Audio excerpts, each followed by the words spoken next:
Hello, everybody. It is your baby boomer Kitty Lane from the Peninsula in Virginia, back with another Create and Relate. Emphasis on late. I am so sorry that it has been 2 days since I have talked to you all. I wanted to give you, first of all, a shout out and thank you to my subscribers, to those who pop in and look at my videos, whether it's on replay or whether it's the lives that are on replay or the videos that are here, or whether you've been in our lives. I thank you. I thank you. You are the ones that make me thrive. You're the ones that make me keep going. And I do appreciate you so much. That wasn't the hardest, but it's hard. Guys, let me tell you what these past couple of days have been like. It's been crazy. So, for some reason, when I go to bed at night, and I have been going to bed, I have been getting sleep. Restful sleep, no. I have been fighting in my dreams. I've been fighting snakes. I've been fighting kimono dragons. My daughter just told me I said something about alligators. And it's scary because I don't know I think that dreams have meanings, and I don't know what the meanings of these dreams are, and it's involving my family, and as usual, me protecting my family. And I don't know what kind of snakes or kimono dragons or alligators there are out there, but I'm going to need them to stick away. Oh my goodness, there was one that was just like too real, to the point that when I woke up, I expected to see this tree lined with kimono dragons hanging side by side. They were speckled black and white, so they almost matched the bark of the tree. Let me tell you about this house. It's an older house of mine that I grew up in back in North Carolina. It had two massive bedrooms and one small bedroom. The house itself was massive. We had the huge living room, huge dining room, eating kitchen. The foyer was split up into 3 units. Each unit could have been a room. That's how big they were. But you walked into the first foyer. You had an old secretary's desk. Excuse me. Where we had a couple of chairs where people could sit down. In the second portion, we had a china cabinet. We had a big stereo system. I'm talking old-fashioned stereo system where you would put the records on and the arm would drop one album at a time and play it. It was also a radio station, and then we upgraded to the dual cassette box that sat on top, not a boom box, but the cassette box that played.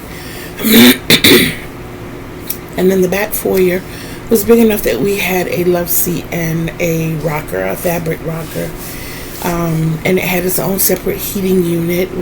That was our gaming room. And it was just huge. It was a laundry room attached. We had the clothesline, the detached garage. The front porch went all the way across the front of the house. We had 2 separate porch furniture sets. One was green. It had the love seat, a standalone chair, a rocker, and a swing. The other one had 2 of the long chairs. One was the little rocky, the wrought iron, rocky back and forth seat. The other little couch and a chair. I call it a bouncy rocker. But yeah, it was like such a beautiful place. And our rent, believe it or not, this is back in the 80s. Our rent for that place was $100 a month. Okay? $100 a month. Our utilities came to $105 a month. And back then they clumped all the utilities. And our cable bill, if I'm not mistaken, was somewhere around $40 a month. And the telephone bill, that was all we basically had outside of groceries. So making a life there, sustaining a life there was really simple. I walked just about everywhere I went. But anyway, in the backyard, was a pecan tree. This pecan tree, you could not climb it unless you were like a major tree climber. You know, you could like scale trees or whatever, but it was the main focus of this dream. And the pecan tree and the baseboards in the house, the kimono dragons would line up around the tree. There was snakes around the baseboard in the house. I don't know where the alligators came in, but my daughter said when she woke me up, I was saying something about the alligators.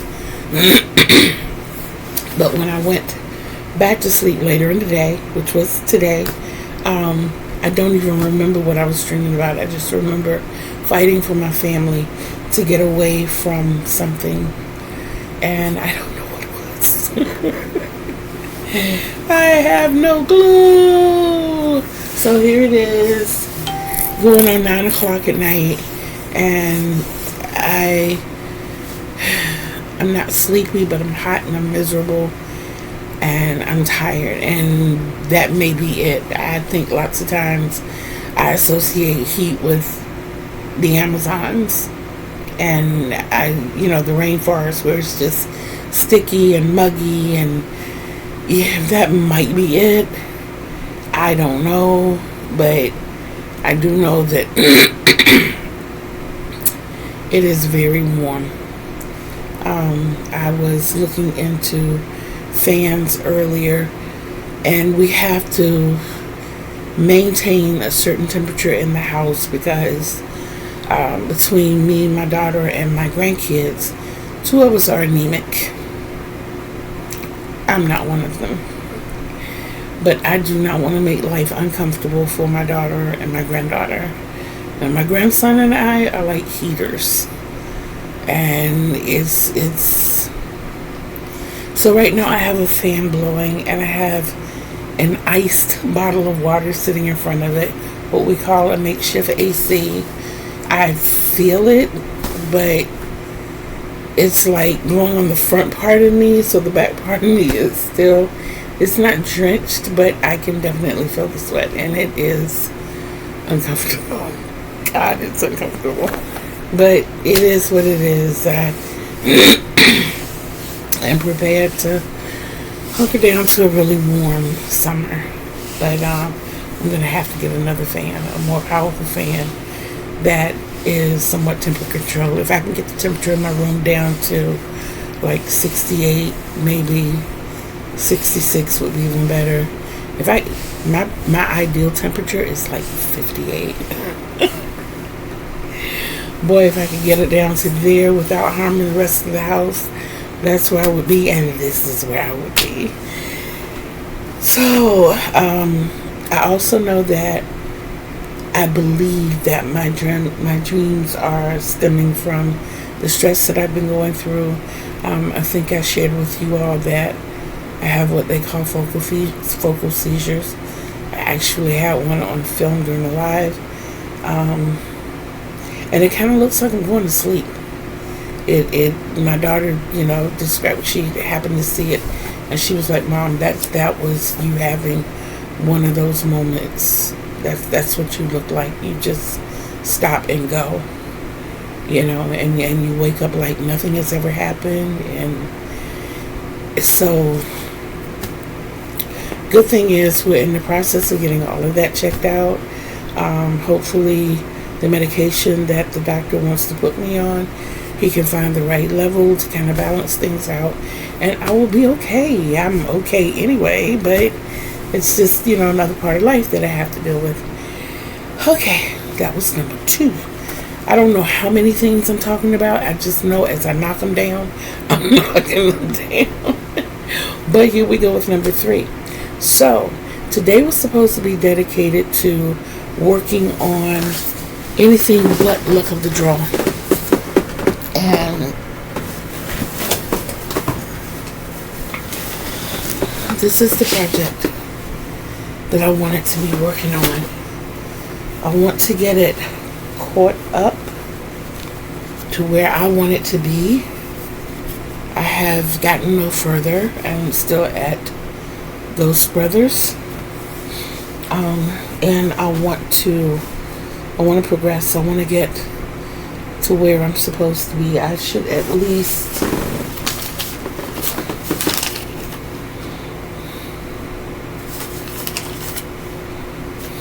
I need to find the pattern number, which is right over there. It's not far. I don't know if you can see that. I need to get up to the name. So far I am just down at Ghost Brothers, which in the first draw, you don't see Ghost Brothers anywhere up here. But that, of course, is in the, it is on this side, however. It is here on this side. But I wrote out a more readable My Style pattern. And I'm going to snatch that up when this is over. And I'm going to get on this project. This is the first project that I'm going to show tonight. Number 4. I have not forgotten everybody with the ASL. Like I said, it has just been a crazy past few days. And sometimes, like today, when I came back in my room to work on this, I had no idea at all that I was going to just pass completely out. I slept, y'all. I really slept. I went and got the babies from the bus stop, and I came in. I remember getting the phone call that they were about to be picked up, and I was out. That was it for me. I was out before that, but I was definitely gone after that. So, okay, so I am going to get back on the ASL. It is going to be a little later in the week. Consider this a spring break for you all. But when we come back to work, we are definitely going to come back to work. We're going to come back strong, and we're going to get this going. Know that when we finish with the alphabet and the few words per alphabet, we are going to either go into colors or numbers. Both of those are very important to art, and as I told you, I wanted to keep my ASL kind of art related. It is going to branch out over time where we learn simple phrases like how are you, and that is a whole phrase in itself. How are you? It's just a concern, turning your hands up. It's like the kind of C words just open, and you have to remember your facial expressions. You don't want to go, you know, that's kind of bland or overstated, or now that might happen when you're seeing somebody that you haven't seen in a while, or meeting for the first time, like, oh my God, how are you? You know, that might happen, but generally it's, how are you? You know, you see the forehead bunch up and the eyebrows raised, and it's also important to lip your words while you're doing it. And you can even say them out loud. You know, you may run across people like me who are not completely deaf, just hard of hearing, and they might be able to hear you. So, how are you? You're giving them the option of either reading your signs or quite possibly hearing your words, looking at your facial expressions the entire time, so they know the sincerity behind what you're saying, or they can figure out what you're saying if they're not quite sure. Okay? So that's it for the ASL. Now, for Luck of the Draw, I do plan to get back to Luck of the Draw, if not tomorrow, Wednesday, as we will be coming up on number 8, and I have only completely caught up on 3 items. And that is the cross eyes, the Grand Atlanta, and there was another blanket. There were 3 blankets. No, and the snake, the amigurumi snake. Those are the 3 that I caught up on. There are 2 more blankets. One is Pebbles and Picos that I have to catch up on. Another one is the show striper, and then we have the 2 hats and the 2 cows. So those are all of my Luck of the Draw items. I do plan to finish them all as we are approaching April. Right now, this is March 31st.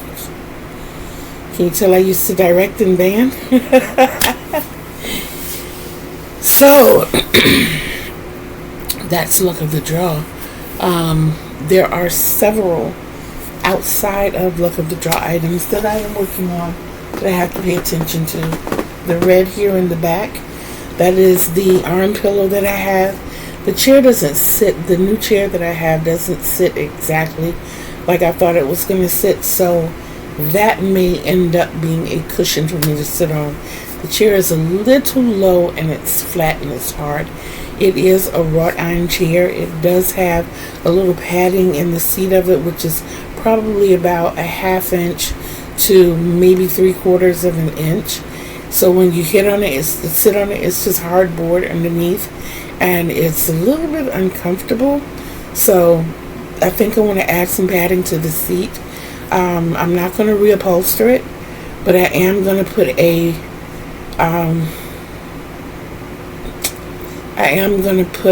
padding on it that I can fasten on it, and so it'll be stationary and it'll be there. It was part of the problem that I had with the other chair because it sat really low, and I never told anybody that, so I would build up under the seat cushion so that I wasn't sitting so low, but every time I would sit, the buildup would reposition. So I'm hoping, and of course it's going to, because it eventually molds to the shape of the person. But if I can remember when I put this padding up here, to just kind of fluff it every time I get up, so that I'll be going back to the original position or the original make. Okay, so that covered 2 on 1. That was the cushion and the arm cushion. I'm going to get to that. I also had the idea of creating a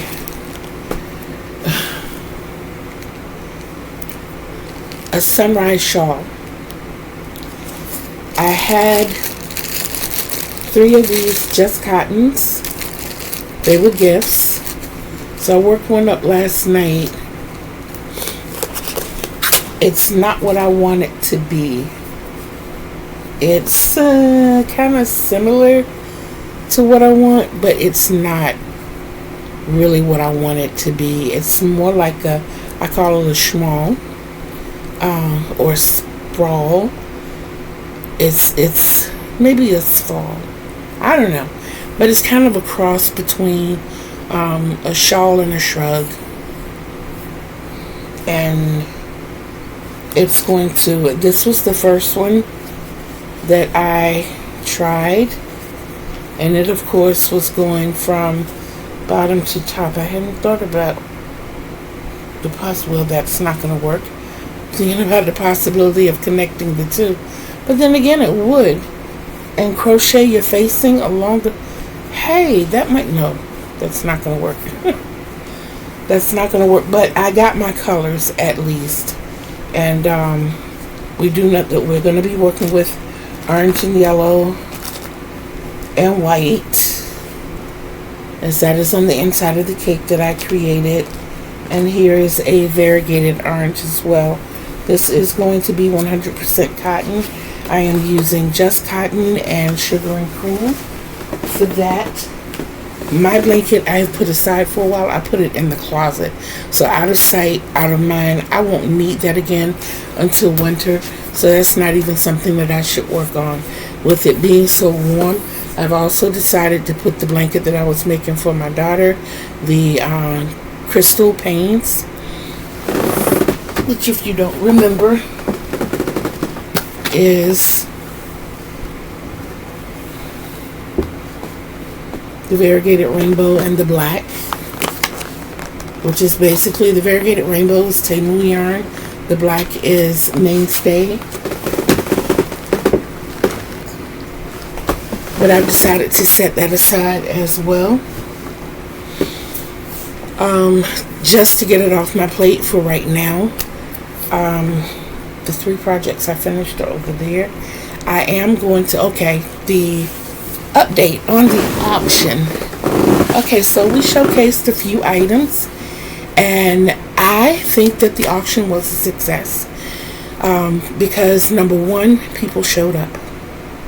That was most important to me, and the fact that people showed up really meant a lot to me. I got a couple of suggestions and really good ideas, and I want to thank everybody who participated, and what I mean by participated, showed up, gave me ideas, gave me suggestions. I only sold one item, but that's number two of I sold one item, but it's point number two about the auction, and I'm happy for that. I am really, really, really ecstatic about that. I went into it with an open mind, with all hope and no expectations, and just, being positive and going forward, and thinking how it could turn out, but not putting all my eggs in that basket. Speaking of baskets, I did showcase more baskets. The item that was sold was actually a market bag, so it kind of lets me know, based on what was sold, maybe what I need to look forward to the next time. So I am planning on making a couple of more market bags. There was a blanket that I was auctioning off. Even though the price of the blanket should have been a lot more than what I offered, I'm going to leave it at that price. But as I go forth and make more blankets, I am going to appropriately price those blankets. And one thing I love about the community that comes in is that, one of the suggestions was that I was lowballing myself. And I appreciate the fact that this community understands that it's more than just the material that goes into this. It's a lot of hard work that goes into this. And, in that statement alone, they were letting me know, don't short yourself. Because I told them that when I put the prices out there, that it was shipping inclusive. This would be everything. Nothing else would I expect from the winning bidder. And, so I was really ecstatic to know that they all understood. I understand that it was kind of quick for me to put that out there. So the fact that the people that came on board, it really, really does my heart a lot of good that they were there. Another point altogether from that, I have recently come up with the idea of shouting out one person on my page every week, and I call them my video star. And my video star for last week was Michelle of Yes Michelle Crochets. Awesome creator, awesome advisor, awesome planner. The very first video of hers that I just stopped and watched in its entirety, she was talking about how to plan, how to move forward, how to move forth, and the ideas, the tips that she gave you to implement. It was like she picked from my mind, but a lot of these things I had already done. I had a planning book. I have several calendars. I have 3 calendars, guys. But at first I only had the one that I was marking off in my book and the calendar that was in my planning book. But now I have more than 3 calendars. I have the wall calendar. I have the weekly calendar, which I set up, by the days, what needs to be done on these days. I have the other calendar I have not hung up yet. We just pulled it from the front. But it is a monthly calendar. 2 of those, the weekly calendar and the one I haven't hung yet, are dry erase, so I can change them as they need to be changed. I do have the planning calendar as well. So I have everything I need to tell me what I need to do. I am still on okay, back to Michelle being the video star of the week. Like I said, there her videos that you watch where she is giving you life's lessons. Number 1, she takes this time to talk to her special friend, and there were a few of those videos that I watched that I was going through something really dark that I chose not to share, but I felt like she was talking to me. Even though these were pre-recorded videos, I really felt like she was talking to those spirits in my soul, and I know if it hit me that positively, impactfully, that it will service other people well as well. So I encourage you to just go in, pop in one of her playlists, and check out what Michelle of Yes Michelle Crochets has to offer. Now, instead of announcing my video star of the week at the end of the week, I'm going to announce them at the beginning of the week, because I feel like it's been kind of unfair for me to watch this person for a whole week and then put it out there. So after watching Michelle, I did pick another and I don't want to get the name wrong, but I am going to put it in the description box.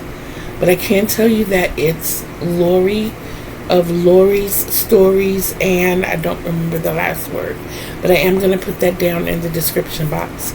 Lori reminds me of me as she jumps about, and I'm not saying that, do not take this in a negative way. She reminds me of a typical ADHD person. She's like here and there and everywhere. The short-term memory just seems to be non-existent. I'm like, oh my God, I'm watching myself. But it's delightful. It's delightful because she, as well as Michelle, are very authentic. You know, this is not a show put on for the camera. This is a woman that's pouring her heart out to you, showing you her makes, sharing her yarn with you, sharing her craft with you, and the fact that if she doesn't know something, she's not afraid to put it out there, and she accepts answers and criticisms. And you know, even though I didn't see any criticisms, but I mean that you can tell about her. What you can sense from her is, I know that I can do what I do, and I know I can do what I do well. I'm not perfect, and I'm open for suggestions and learning. That is the vibe that you get from Lori, and I can't wait to dive in more and learn more about Lori. So I'm putting her out here this Monday evening. I'm going to try from now on to put the stars out at the beginning of the week. I will start watching them on Friday evenings, so I won't have a whole week on you guys. We can kind of go through this together, and it gives everybody the opportunity to go to these people's pages and subscribe and to listen and watch their content. And the reason I started doing this is because a lot of us, including myself, need watch hours. We need views. We need subscribers. So I'm doing my part in helping my community grow. And I hope that others will get on board and do the same thing. So that's me taking my initiative as a leader to go out and do this.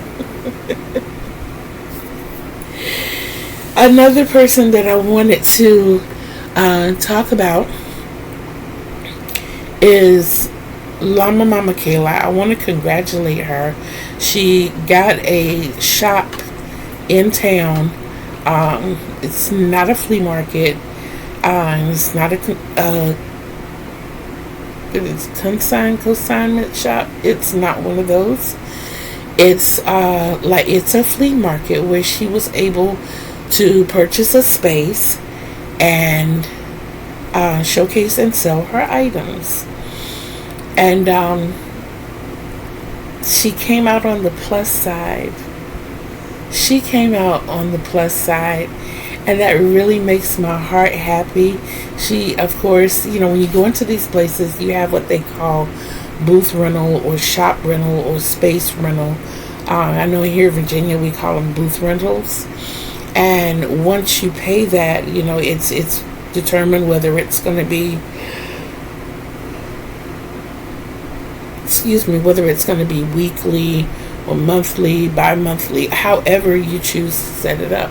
And they usually If it's not the type of thing where you sit there yourself and sell these items, which a lot of the places here they do, you're given little individual shops and you dictate your own hours. You get to lock up your shop when you leave, those types of things. But this is an open area. So when people come in and get to shop, they get to shop this whole open space. Everybody is given a number or a sticker or whatever, and they attach that to their items as they're pricing them, so that they know when they're being rung up at the front, the people who bring them up know where the monies go. And of course they present that to the seller when they come in. They divvy up at the end of the month. Excuse me. But I was really proud of Mama Kayla because she came out on top. She actually doubled her booth rental in profits. So that just excited me to go on that journey with her. And maybe it'll encourage others to get out here and do something similar, And I am not knocking craft shows. I have longed to be in a craft show forever. It's just that Virginia's not too friendly financially when it comes to craft shows. Virginia wants every penny you have. That's the state that I live in. Commonwealth is for the commonly wealthy. And if they they become commonly wealthy at whomever's expense. That's where I live. So, craft shows and such, if you don't have the money to invest to get into these craft shows, it's going to hurt you more than help you. They want what we call, they want you to have an LLC. They want you to have a peddler's license. You have to pay booth rental. There's another agreement that goes along, a licensure that goes along with it. There's so many things that you have to have that involve money out of pocket.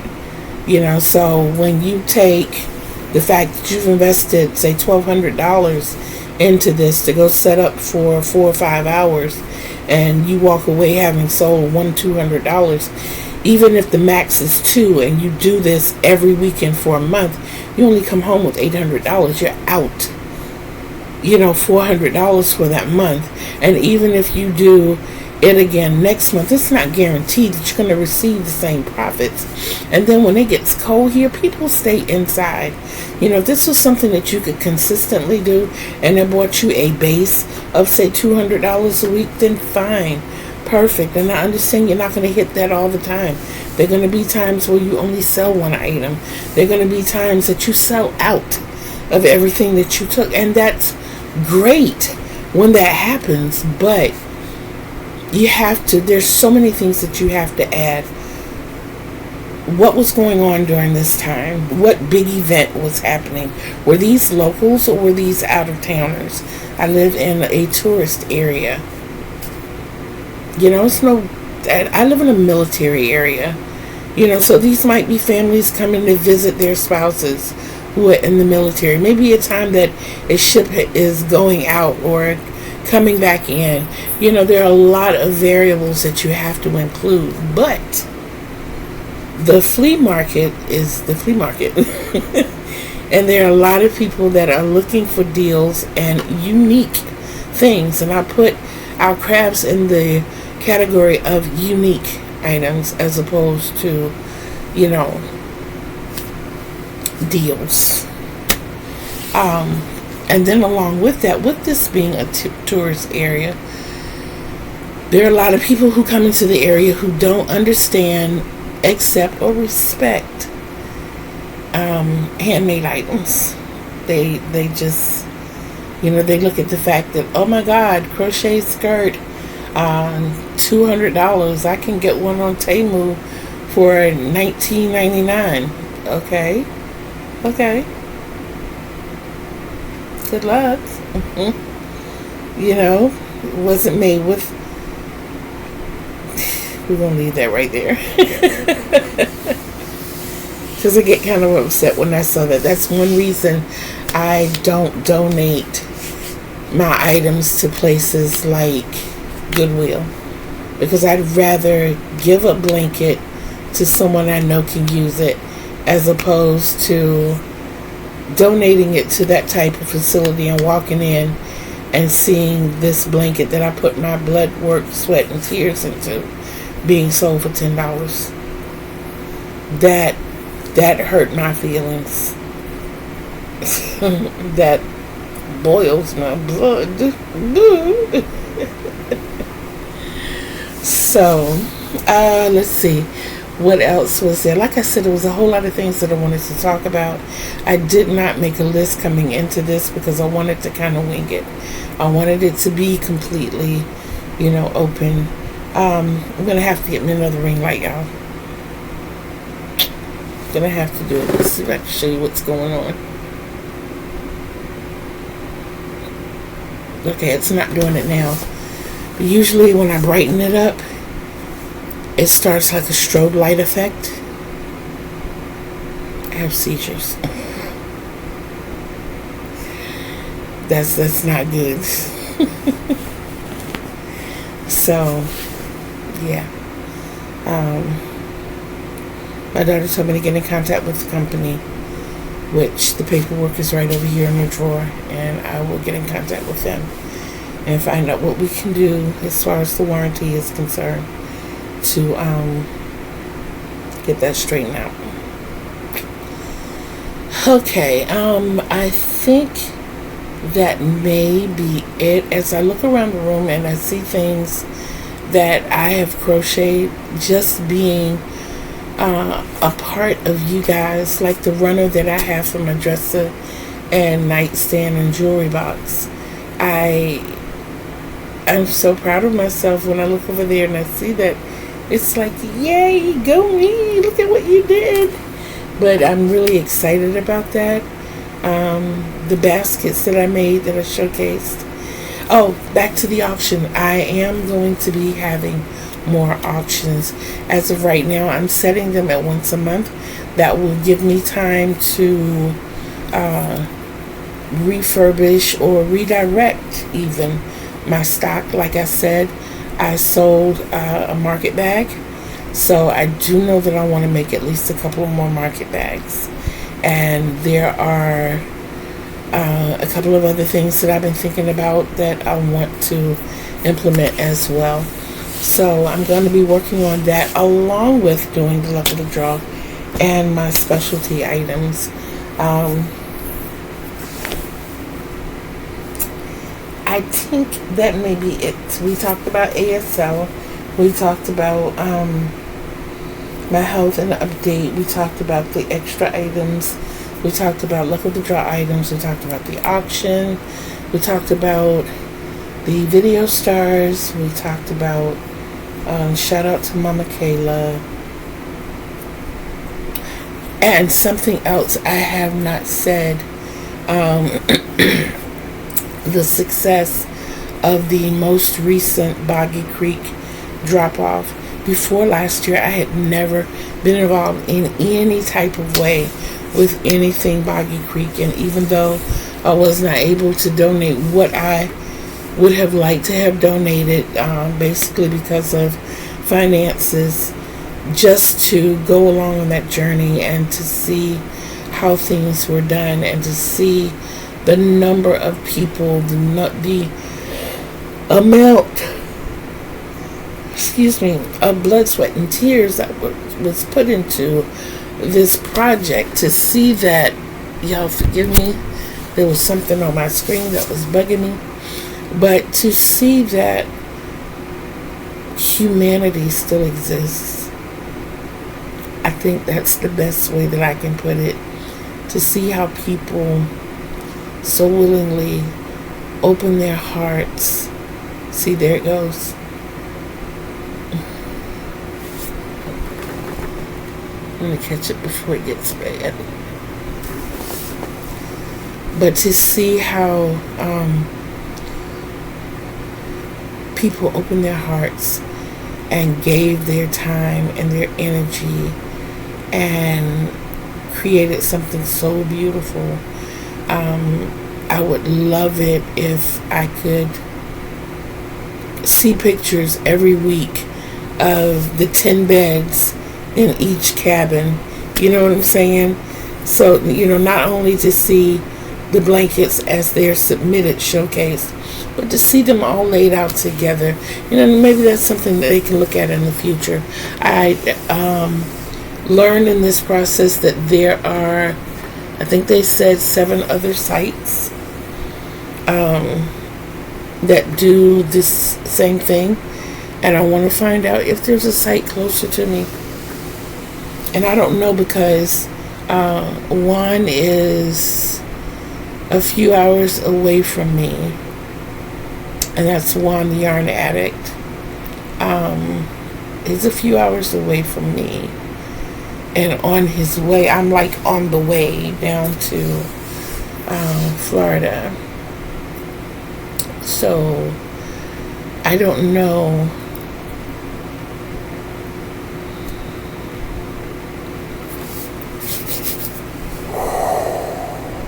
Excuse me. I don't know if the one in Florida is the closest one to us or not, but I definitely want to look that up. The United States is a big place. So for there to be 7 others in this space, yeah, and in the vast United States, yes, I definitely want to see where the others are located and see if I can find one that's closer that I might be able to donate to. Guys, I think that's about it for right now. It is a little after 9. I will probably be up to like 2 or 3 in the morning. I do have my therapy session in the morning, and I know they play bingo tomorrow too, and I want to do both. I have to figure something out. But at any rate, I love you guys, each and every one of you, and I do want you to continue to practice self-love. Know that you absolutely are enough. And remember to be bold, be brave, be of love, and behave. Remember, Kitty Lane told you. And until we see each other again on these YouTube streets, peace out, everybody.